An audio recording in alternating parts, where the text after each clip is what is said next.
परेशान तो रहूंगा ना पार्वती, आखिर एक बेटी का बाप जो ठहरा। पार्वती, अब उसके हाथ पीले करने का समय आ गया है। पर हमारी आनंदी तो अभी सिर्फ 9 साल की है। अभी तो उसके पढ़ने लिखने और खेलने कूदने के दिन हैं। देख पार्वती, लड़कियां पराया धन होती है और जितना जल्दी इन्हें घर से विदा कर दे उतना अच्छा है। कल से आनंदी की पढ़ाई लिखाई बंद। पर बापू, इसमें मेरी क्या गलती है? आप मुझे पढ़ाई करने क्यों नहीं देते? तेरी गलती है कि तू एक लड़की है। लड़का होती तो क्या बापू? लड़का होती तो क्या? ऐ लड़की, ज्यादा जबान ना चला, नहीं तो जबान हलक से खींचकर बाहर निकाल दूंगा। बापू, मैं पढ़ लिख कर कुछ बनना चाहती हूँ। मेरी पढ़ाई ना रोको बापू।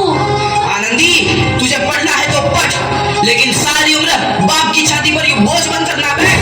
पर बापू, अभी तो मेरी उम्र पढ़ाई लिखाई की है। मुझे पढ़ लिख कर डॉक्टर बनना है। पढ़ाई पढ़ाई पढ़ाई, आज तो तेरी किताबों का काम तमाम करके ही छोड़ूंगा। ये ले। नहीं बापू, मत फाड़ो बापू। अच्छोरी। नहीं बापू, नहीं। बापू, ये तुमने क्या किया? तुमने मेरी इन किताबों को ही नहीं फाड़ा बापू, मेरी किस्मत फाड़ दी, मेरी किस्मत। ये कापी किताबें ना सिर्फ छोरों के हाथ में अच्छी लगती है, लड़कियों के हाथ में तो सिर्फ मेहंदी अच्छी लगती है, मेहंदी। पर बापू, मैं लड़की हूँ तो क्या हुआ?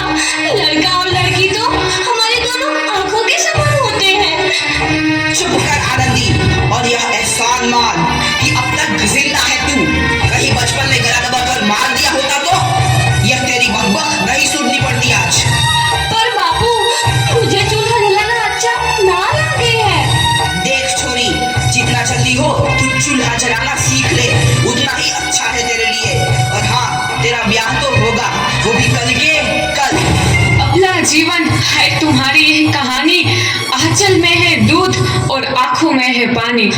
मुझे माफ कर दे बेटी, तेरे बापू के जिद के आगे मेरी एक न चलेगी।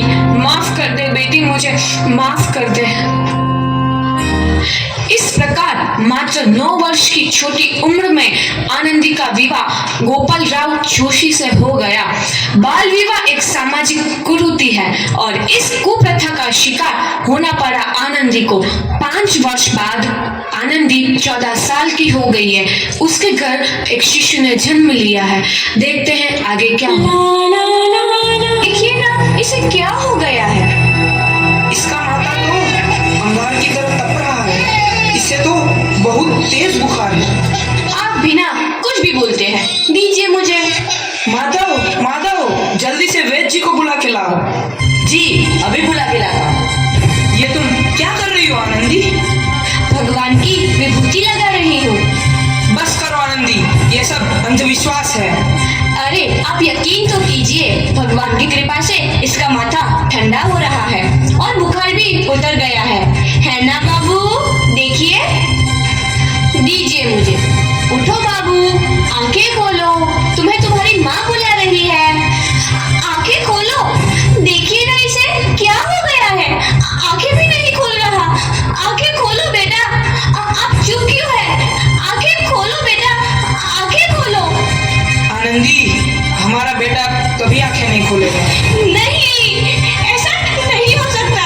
मेरे बेटे को मुझसे कोई नहीं छीन सकता, कोई नहीं छीन सकता। पागल मत बनो आनंदी। माधव, माधव।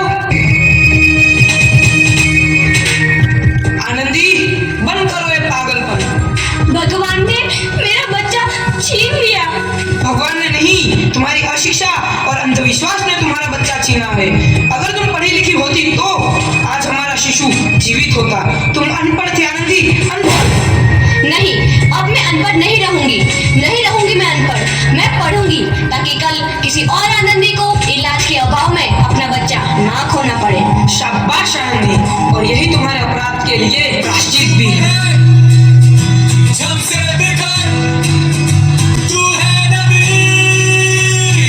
आनंदी, तुम्हारी 12वीं का परिणाम आ गया है। तुमने पूरे कॉलेज में प्रथम स्थान अर्जित किया है। आनंदी, तुम्हारी मेहनत रंग लाई है। तुम्हें शिक्षा वृत्ति मिली है। ये लो तुम्हारे अमेरिका जाने की टिकट। मुझे शिक्षावृत्ति मिल गई, मैं अमेरिका जा रही हूँ। पर ये सब मैं अकेले कैसे कर पाऊंगी? दीदी, अपने आप को इतना कमजोर क्यों समझ रही हो? फिर इतना पढ़ने लिखने का क्या फायदा? तुम अभी गवार की गवार नहीं हूं मैं अब गवार। तो इस प्रकार 7 अप्रैल 1883 को आनंदी अमेरिका के पेंसिल्वेनिया के लिए रवाना हुई और 3 साल बाद उन्होंने डॉक्टर ऑफ मेडिसिन की उपाधि प्राप्त कर ली। इधर आनंदी के पिता की तबीयत बहुत खराब है। आगे क्या होता है देखते हैं। लगता है अब मेरे जाने का समय आ चुका है। अब मैं नहीं बचूंगा। ऐसा मत बोलो, शहर के सिटी हॉस्पिटल में अमेरिका से डिग्री लेकर कोई बड़ा डॉक्टर आया है, एक बार वहां चलकर दिखा लेते हैं। हाँ सही बोला भैया, कम से कम दिल को तसल्ली तो मिल जाएगी। हाँ हाँ, चलो चलो जल्दी हॉस्पिटल चलते हैं। इस मरीज की हालत तो बहुत ही खराब है। कोई चमत्कार ही इसे बचा सकता है। ऐसा मत बोलो भाई, डॉक्टर साहब कब तक आ जाएंगे? लो आ गई डॉक्टर मैडम। डॉक्टर मैडम जल्दी देखिए, मरीज की हालत बहुत ही खराब है।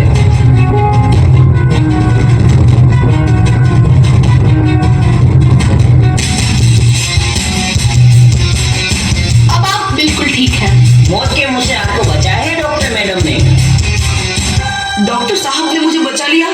मुझे मिलना है डॉक्टर साहब से। डॉक्टर साहब नहीं, डॉक्टर मैडम बोलो। डॉक्टर मैडम, उन्होंने ही तुम्हें जीवन दान दिया है। लो आ गई डॉक्टर मैडम, मिल लो उनसे। डॉक्टर मैडम, आपका बहुत बहुत धन्यवाद। आपने मेरी जान बचाई। इसके बदले में मैं गरीब भला आपको क्या दे सकता हूँ? वचन चाहिए मुझे कि कभी ये नहीं कहोगे कि लड़कियां कुछ नहीं कर सकती। वचन? ये कैसा वचन? अरे श्यामलाल, तुमने पहचाना नहीं? तुम्हारी बेटी आनंदी। आनंदी? मेरी बेटी आनंदी डॉक्टर?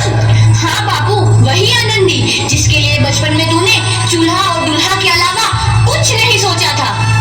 आनंदी, आनंदी मेरी बेटी, मुझे माफ कर दे। मैं तेरा गुनहगार हूँ बेटी। नहीं नहीं बापू, वही आनंदी जिसके हाथ पीले करके तुम उसकी सारी जिंदगी काला कर देना चाहते थे। माफ कर दे मुझे मेरी बच्ची, माफ कर दे। मैं तेरा अपराधी हूँ मेरी बच्ची, माफ कर दे। नहीं बापू, मैंने तो तेरा एहसान चुकाया है। याद है ना अपना एहसान जो बचपन में तुमने मुझ पर किया था? ताने सुना सुना कर जीते जी मारना आना मुझको। अब बोल, और किस किस को मारेगा? आनंदी बेटी, मुझे माफ कर दे मेरी बच्ची। मैं तेरा गुनहगार हूँ। बापू, आपने ही तो बोला था किताबें सिर्फ बेटों के हाथ में अच्छी लगती है, बेटियों के हाथ में तो सिर्फ मेहंदी। बेटों और बेटियों में फर्क करना तो आंखों में फर्क करने समान है। एक का पढ़ना और दूसरे का ना पढ़ना सामाजिक अंधकार है बापू, सामाजिक अंधकार। उपकार मांगता हूँ मैं तुझ जैसी बेटी का, जिसने सारी उम्र मुझसे कुछ ना मांगा तो सिर्फ बराबरी का दर्जा। वरना सच तो यह है कि मैं तेरी माफी के लायक भी ना हूँ। मुझ जैसा बाप तेरी बराबरी कर सके उसके मैं लायक भी ना हूँ मेरी बेटी, मैं लायक भी ना हूँ। अपने बापू को क्या माफ नहीं करोगी आनंदी?